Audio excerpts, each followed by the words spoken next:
വടകരയിൽ മാഹിയിൽ നിന്നും അനധികൃതമായി കടത്തിയ 2300 ലിറ്റർ ഡീസൽ പിടികൂടി. രണ്ടുപേരെ പോലീസ് കസ്റ്റഡിയിലെടുത്തു. അജി കുഞ്ഞുമോനാണ് വിശദാംശങ്ങളുമായി ചേരുന്നത് കോഴിക്കോട് നിന്നും. അജി, എന്തെല്ലാമാണ് വിശദാംശങ്ങൾ? അനധികൃതമായി കടത്തുകയായിരുന്ന 2300 ലിറ്റർ ഡീസലാണ് പിടികൂടിയത്. മാഹിയിൽ നിന്നും കടത്തിക്കൊണ്ടുവരികയായിരുന്ന ഡീസലുമായിട്ടാണ് രണ്ടുപേരെ ഇന്ന് രാത്രി 7 മണിയോടുകൂടെ റൂറൽ SP-യുടെ നേതൃത്വത്തിലുള്ള സംഘം പിടികൂടിയത്. പോലീസിന് ലഭിച്ച രഹസ്യ വിവരത്തെ തുടർന്നാണ് ഇവരെ പിടികൂടിയത്.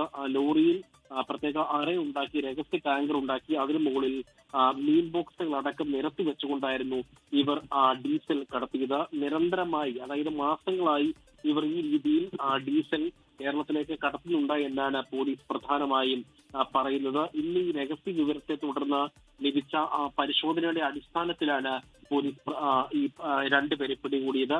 അത്രിക്കര സ്വദേശികളായ ഡ്രൈവറായിരുന്ന പൊട്ടംകുളങ്ങര നബീല്, ഒപ്പം തന്നെ ഈ പമ്പ് ഉടമയായ, അതായത് കടയങ്ങാട് പമ്പ് ഉടമയായ ജയഭാരത് എന്ന് പറയുന്ന പമ്പിന്റെ ഉടമസ്ഥൻ ജിജീഷ് എന്നിവരെയാണ് പോലീസ് പിടികൂടിയത്. ഈ സംസ്ഥാനത്തേക്ക്, അതായത് മാഹിയിൽ നിന്നും കോഴിക്കോട് ജില്ലയ്ക്കും ഒപ്പം തന്നെ മലബാറിലെ മറ്റു മേഖലകളിലേക്കും ഇത്തരത്തിൽ അനധികൃതമായി ഡീസൽ കടത്തുന്നു എന്നുള്ള വിവരത്തിന്റെ അടിസ്ഥാനത്തിൽ പോലീസ് ഈ മേഖലകളിൽ പരിശോധന ശക്തമാക്കിയിട്ടുണ്ടായിരുന്നു.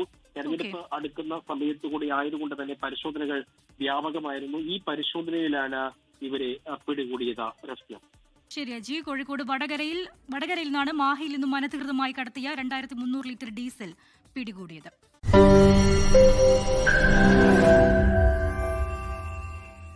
ലോകത്തെവിടെയായാലും ഏത് സമയത്തും 24 വാർത്തകളും ഓഗ്മെന്റഡ് റിയാലിറ്റി പാക്കേജുകളും എക്സ്പ്ലെയിനറുകളും വിശദമായി കാണാൻ ഞങ്ങളുടെ യൂട്യൂബ് ചാനൽ നിങ്ങൾക്ക് സബ്സ്ക്രൈബ് ചെയ്യാം.